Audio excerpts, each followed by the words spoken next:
The, the readings that we do week by week are a continuous flow and an expanding understanding of many divine truths. This is really going to be the rest of the sermon that I gave last Sunday.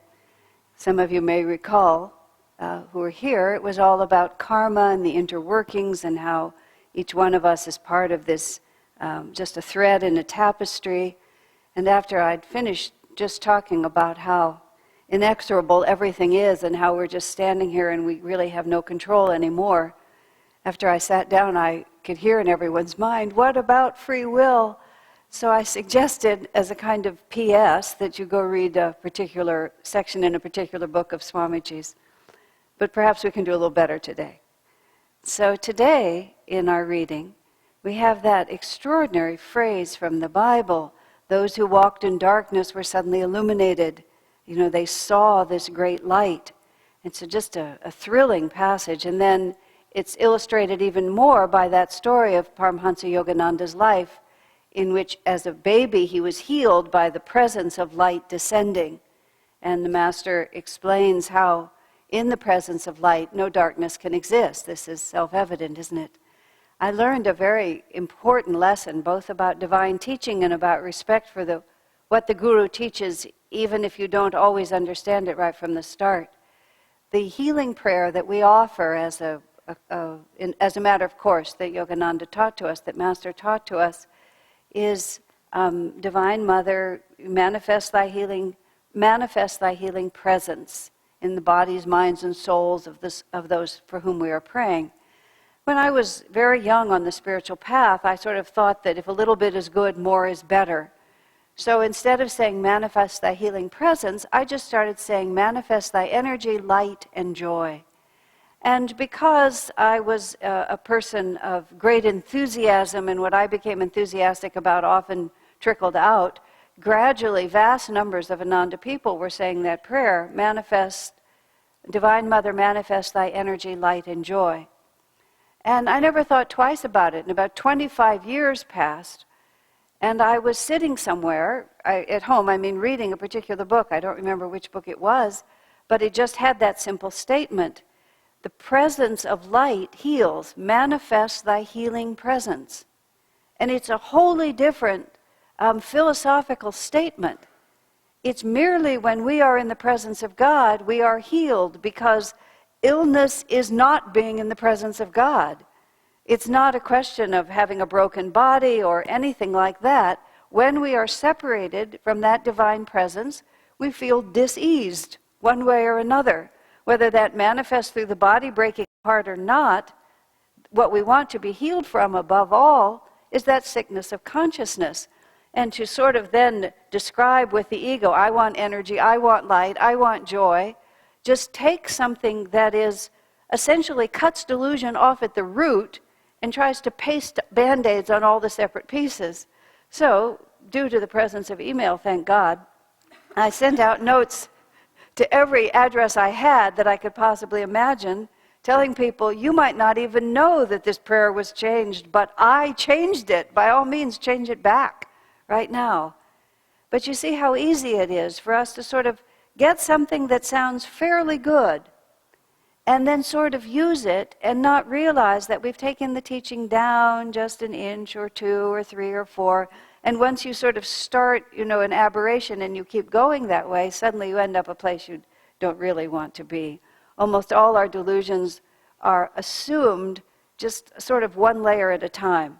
We don't really just stand here in perfect attunement and then suddenly we're half a mile away and completely mixed up. We just sort of move like this, and at first it's imperceptible, and then gradually we find ourselves someplace that we didn't want to be. When I was taking care of my parents at the end of their lives in their 80s before they passed away, there was a period of time when I was extremely nervous all the time about their situation, which was really not that bad. It was challenging. My mother had Parkinson's. My father's mental state began to deteriorate toward the end. But they were comfortable in their home. They were well taken care of. But I was still anxious all the time about their condition. And I finally realized that in my own mind, what I was thinking was as if from this moment, standing here exactly as I am, I was suddenly whisked away and then just found myself in their circumstances. And their circumstances looked extremely difficult, well nigh impossible for me to suddenly wake up and be in them, just like all the themes of all those movies that they're making these days where somebody and somebody switches and these things happen. But I realized that for my parents, it was their karma. They had gone there like this. And every single movement seemed like an appropriate movement to them. And so they really weren't surprised to find themselves over there. It was the natural extension of their own consciousness. And yes, there were certain challenges to it, but they were the right size challenges. They were the appropriate challenges because they'd moved themselves into them. So what I began to pray for, instead of for their demise, which I don't mean to have that sound unkind, but being, as in the context that I am, for a person to leave this planet and to shed the body, especially an elderly, ill body, does not feel to me like a tragedy. It just feels like the next step. But I realized that I was praying for their demise because of my anxiety, which was a little bit wrong. So what I began to pray for instead was for the divine presence to enter their lives. It was a fierce prayer. It was, Divine Mother, whatever you're trying to teach them, why don't you get on with it? And Master says it's perfectly fine to express yourself naturally and spontaneously to the divine, because that was exactly how I felt. I didn't have a, oh, anything you want, Divine Mother attitude toward it. I felt very strongly, whatever it is that you're trying to teach them, would you please get on with it? Give them the wisdom, give them the courage, or whatever it is required for them to go through whatever this karma is. Because you see, that's the key, that's the finishing key to this concept of karma. It's not that we're helpless in the face of our karma, it's rather that if you have gone onto the freeway and gone into the express, the far left lane, and you're going 95 miles an hour, when you suddenly think, oh, I'd rather be at home, watching television or reading a book, you can't just get there just suddenly. You have all that momentum, all that force, all those decisions, all that commitment, and you have to begin to unravel that and get back to wherever it is you're trying to go. So you have the capacity to redirect your consciousness, but you can't just like wave a magic wand and turn the pumpkin into a Cinderella's carriage. It just doesn't work like that. It's against natural law, and even God won't go against that. But the freedom that we do have is where we place our consciousness in the middle of that. And whether we're swimming deeper and deeper into the mud, or whether we've turned our attention in another direction.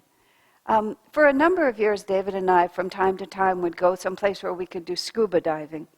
We had been snorkeling for years when we would vacation, and then we decided, well, it'd be more fun if we can go all the way to the bottom of the ocean. It didn't turn out to be that much fun for us, because both of us were always conscious of the fact that we were underwater. And there was a certain amount of tension that took a little bit of the fun out of it. But still, we did it enough to have this fascinating experience of the fact that even snorkeling only gives you kind of a glimpse. But when you can really go down, there is literally an entire universe just going on down there.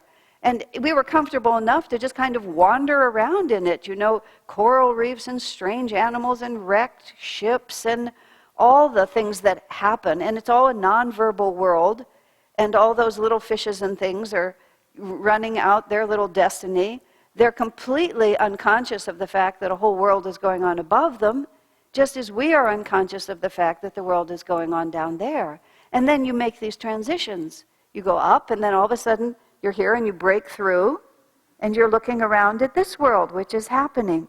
Now, usually we use the ocean depths as representing the divine, but I'm going to reverse the image in this case. Because in our lives, we're walking around all the time, and there's this essentially an ocean of karma going on underneath us. Not only everything you can remember in this life, but everything from your past lives. I mean, don't even think about it. It's way, way beyond what you want to think about. But it's all sort of just happening like this. And the question is whether we stay down there and just keep burrowing around. Here's a coral reef, here's an interesting shell, here's a gigantic octopus, here's an old shipwreck. Or whether what we do is we try gradually to break into the light. And even with scuba diving, you can't come up too fast. You'll pop your ears out and all these things. You have to sort of come up in just the right way and balance the air and everything that you're doing and rest. But there comes a point, and it's a very dramatic point, where you're underwater and then you're out of the water. And whatever was going on in the surface, bright sun, you were down where the sun couldn't penetrate anymore, but the sun was always shining. Once, in fact, we came up and it was actually raining, light rain like this. And when you were right at the point, the water line, when the raindrops hit the water, they caused a splash, and it was sunny and raining at the same time. So every time a drop of water hit the ocean, it would splash out and it would sparkle, and it looked literally like pearls. And so it was like there was this rain of pearls happening right at the surface of the water, completely invisible when you were underneath.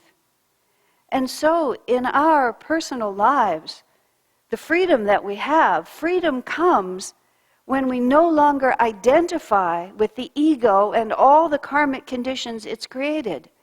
Now, that doesn't mean those karmic conditions stop happening. It's just that we realize that they're just forces set in motion, by myself, by me, when I thought I was this certain thing. But now that I realize that, in fact, there's this whole other universe, which is the universe of light, and that I move into that light. And once I move into that light, the karma may still happen. All of the energy that you set in motion, the boomerangs that you sent out, needing to learn, they're going to keep their traverse, and they're going to come around and they're going to find you. But whether your consciousness is hunkered down at the bottom of the ocean and that big rock hits you in the head and knocks you into the sand, or if your consciousness is expanded so that even though the rocks and everything may still happen, it doesn't affect you in the same way because you have become someone else. You see? And this is called practicing the presence of God. This is called those who walked in darkness perceived a great light. The darkness we walk in is the belief that I am bound by all these things that I have done. The only thing that binds them to us is our deeply held belief that we must be bound by them. But when we suddenly perceive that in the midst of all of this, the divine light has always been shining, when we suddenly feel within our hearts that even though I've gone through all these ups and downs and thought that I was alone, God says to us so sweetly, I was always with you. There's that wonderful story that Master tells of the life of Saint Anthony. Saint Anthony, for decades, for like 80 years or something, was a solitary hermit. And he lived in caves, and he lived in abandoned tombs, and he just meditated on God. And all by himself, without any interaction, he faced and overcame every limiting, egoic condition and fear within him. And sometimes there was a great fight in the midst of his meditations between the dark forces trying to frighten him away from his faith in God and his determination to cling. And Master tells this very dramatic story about how Anthony was underground in this tomb, and there were carvings on the walls, and the walls came alive as monsters, and all of these monsters said, your belief in Jesus Christ and his saving power is just a myth. You must give it up. And all of this is happening in the astral worlds for Anthony, and Anthony holds firm, and they threaten to crash the tomb down upon him, and Anthony holds firm, and finally all of that darkness goes away, and Jesus comes.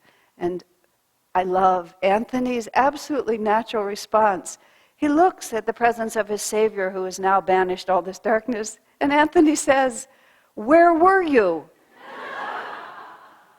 It's so dear. Where were you?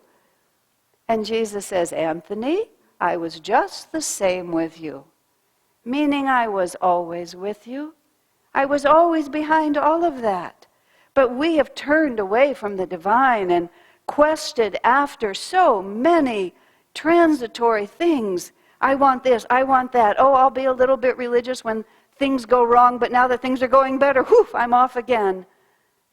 Any lover Any friend, if you have been fickle, now you're the most important person to me, now you're not, now I'm interested in you, now I'm not.